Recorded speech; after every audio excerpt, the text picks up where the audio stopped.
और सच्चा। क्या हर चीज़ बाहर से जितना खूबसूरत दिखता है अंदर से भी उतना ही खूबसूरत होता है? क्या बाहर से यह दुनिया जितनी खूबसूरत दिखती है अंदर से भी उतनी ही खूबसूरत होती है? आज ब्लैक एंड वाइट में मैं आपसे यही बात करने वाला हूँ। देवियों और सज्जन, आपने विनोद फोगाट और बजरंग पूनिया का नाम सुना ही होगा।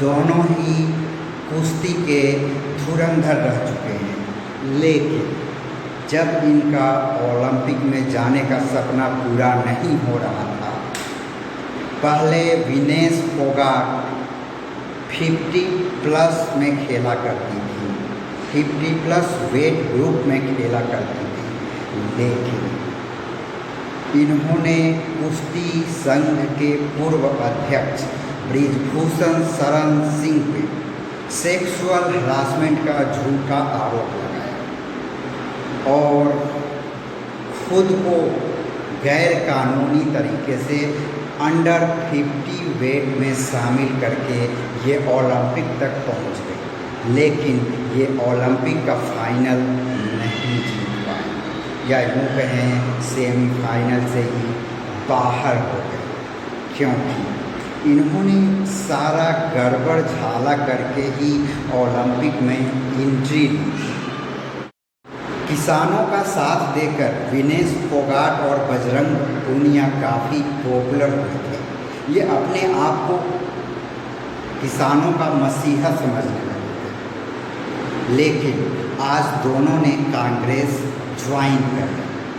अब जो पर्दे के पीछे रहकर कांग्रेस पॉलिटिक्स खेला करती थी, अब वही पॉलिटिक्स यह सामने से खेला करेगी।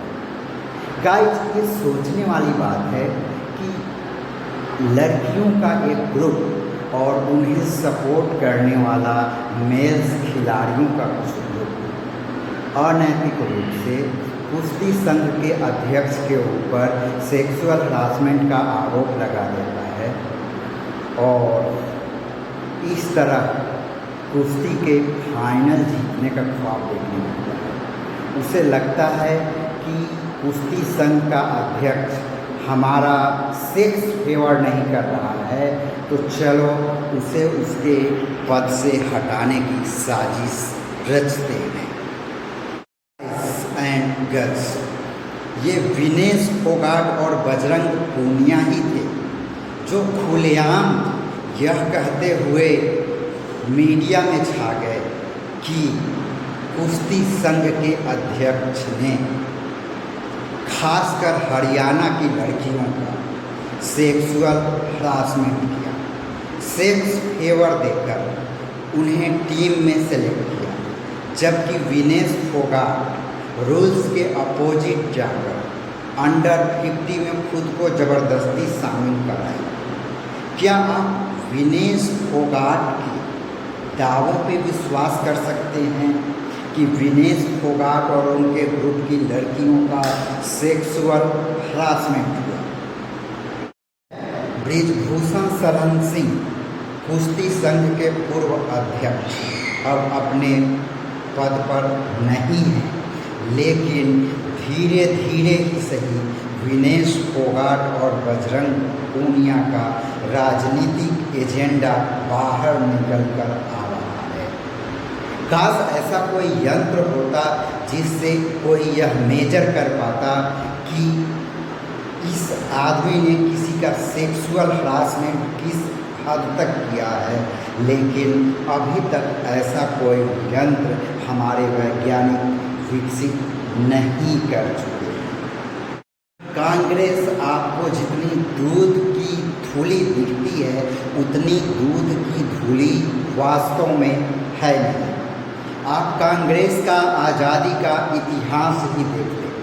कांग्रेस ने कैसे आज़ादी का पूरा श्रेय खुद ले लिया और सिर्फ 2 परिवार, महात्मा गांधी और जवाहरलाल नेहरू, इन्होंने इतिहास को ऐसे बनाया जैसे ऐसा लगता हो इससे महात्मा गांधी और जवाहरलाल नेहरू यानी मोतीलाल नेहरू के खानदान ने ही मिलकर आज़ादी दिला दी। लेकिन क्या वास्तव में ऐसा हो पाया था?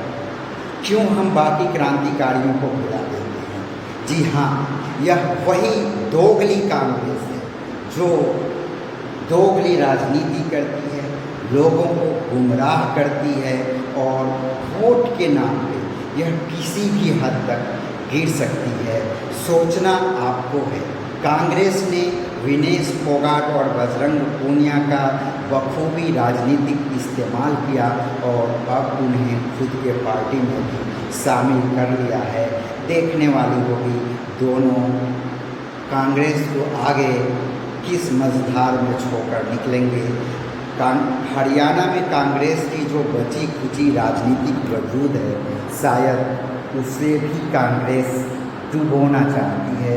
देखते हैं कांग्रेस की इस डूबती नैया को आखिर भूपेंद्र सिंह हुड्डा पार कर ले जाते हैं या कोई और। चलिए मिलते हैं नेक्स्ट डे नेक्स्ट एपिसोड में, तब तक के लिए अलविदा।